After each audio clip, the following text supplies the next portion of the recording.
Sebelum melanjutkan, jangan lupa subscribe dulu. Terima kasih. Bab 309, Tempat Tinggal Alam. Ini adalah hutan bambu yang tenang. Ada sebuah danau di tengah hutan. Sebuah rumah bambu yang indah berdiri di tepi danau. Jian Wushuang sedang berbaring di ranjang bambu di rumah, sementara Leng Rusuang dan Leng Ruxue berdiri di sisinya. Leng Rusuang melirik Jian Wushuang. Kemudian dia melambaikan tangannya sedikit. Seketika, semburan kabut putih muncul dan memasuki tubuh pemuda itu melalui pori-porinya. Namun tak lama kemudian kabut putih itu dilahap oleh kekuatan besar dalam tubuhnya. Apa? Tanya Leng Rusuang, sekilas keterkejutan terpancar melalui matanya yang indah. Dia hanya sedikit terkejut dengan apa yang dilakukan Jian Wushuang untuk menyelamatkan dirinya. Hanya sedikit hal yang dapat membuatnya terkejut di seluruh benua Nanya. Tapi sekarang Leng Rusuang tercengang. Kakak, ada apa? Leng Ruxue menatap ke arah kakaknya dan bertanya. Kekuatan hati esku telah dilahapnya, jawab Leng Rusuang dengan serius. Bagaimana mungkin?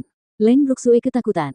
Dia tahu bahwa kekuatan jantung es sangat kuat, jadi dia tidak percaya bahwa kekuatan itu telah ditelan oleh seseorang. Awalnya aku ingin menyembuhkannya dengan kekuatan jantung es milikku. Aku tidak menyangka bahwa kekuatan spiritualnya begitu kuat hingga dapat menekan kekuatan jantung es milikku. Leng Rusuang berkata dengan suara rendah, itu adalah metode kultivasinya, yang sangat istimewa dan kuat. Kuat? Apakah buku panduan jantung esmu lebih lemah darinya? Leng Ruxue bertanya dengan heran. Aku tidak tahu. Leng Rusuang menatap Jian Wushuang. Dia tidak pernah peduli pada Jian Wushuang sebelumnya, tetapi sekarang, dia agak penasaran tentangnya. Metode kultivasinya dapat melahap kekuatan jantung es milikku. Lalu, bukankah dia mampu menghilangkan racun jantung es milikku, pikir Leng Rusuang. Sekarang dia menatap Jian Wushuang dengan penuh harap.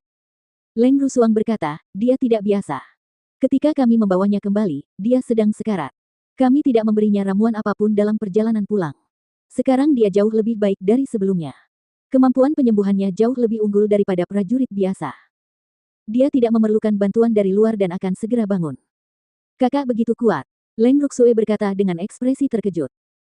Leng Rusuang melirik adiknya dan berkata, kamu tinggal di sini untuk menjaganya. Lalu Leng Rusuang meninggalkan rumah. 3 hari berlalu dalam sekejap mata. Jian Wushuang akhirnya sadar kembali. Dia membuka matanya. Orang pertama yang dilihatnya adalah seorang gadis berjubah merah. Gadis itu sangat cantik dan agak nakal.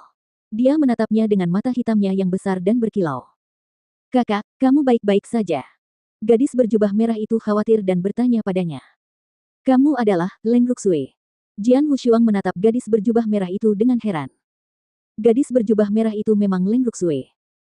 Sebelumnya, Leng Ruxue lusuh dan tampak seperti pengemis kecil, tapi sekarang, dia cantik.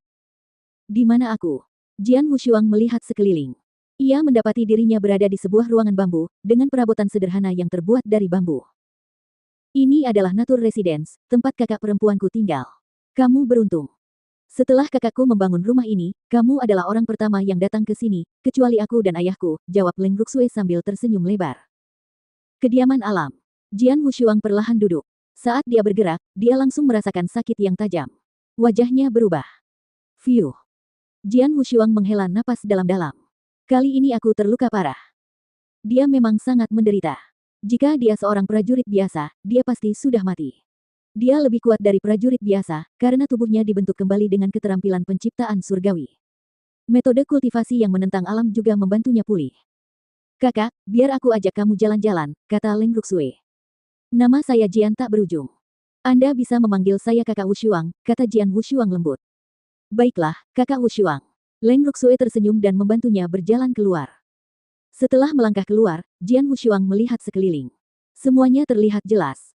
Tiba-tiba, suara alam terdengar dari hutan bambu di depan. Jian Wushuang terkejut dan segera melihat ke arah sumber suara. Ia melihat seorang wanita cantik berpakaian putih duduk di bawah pohon melengkung di tepi danau. Sebuah sitar Cina yang diukir dengan pola naga phoenix diletakkan di depannya. Ia memetik senarnya dengan jari-jarinya yang indah. Melodi lembut menyebar. Kedengarannya fantastis. Suaranya merdu bagaikan bunyi tetesan air yang jatuh ke kolam di pegunungan yang dalam, dan murni bagaikan bulan terang yang tidak tertutup awan. Itu luar biasa. Jian Wushuang mendengar melodi itu. Dia berdiri di sana seperti orang bodoh, tetapi dia merasakan ketenangan seolah-olah seluruh dunia tenang. Aliran energi asal yang tak terlihat terpancar dari tubuhnya. Energi asal dapat mengguncang langit dan bumi. Dalam sekejap, seluruh area dipenuhi energi asal. Energi asal dianggap sebagai asal dunia. Jian Wushuang asyik dengan alunan melodi itu, jadi dia tidak tahu apa yang terjadi di sekitarnya. Dia tidak menyadari bahwa sejumlah besar asal dunia muncul dan perlahan menyebar pada saat ini. Setelah beberapa saat, World Origin mencakup area seluas radius 1000 meter, termasuk seluruh hutan bambu. World Origin perlahan-lahan bergabung satu sama lain, membentuk domain yang lengkap dan kuat. Jian Wushuang diam-diam mencapai tingkat kedua pencerahan asal, domain. Melodi indah itu terus berlanjut. Jian Wushuang kehilangan rasa akan waktu. Kelihatannya sementara, tapi dia merasa seakan-akan dia sudah ada di sana sepanjang hidupnya. Akhirnya, saat nada terakhir terdengar, melodi indah itu berhenti, tetapi Jian Wushuang masih tenggelam di dalamnya. Setelah waktu yang lama, dia akhirnya tersadar dan membuka matanya. Ketika dia mendapati dirinya dikelilingi oleh domain, dia langsung membeku karena terkejut.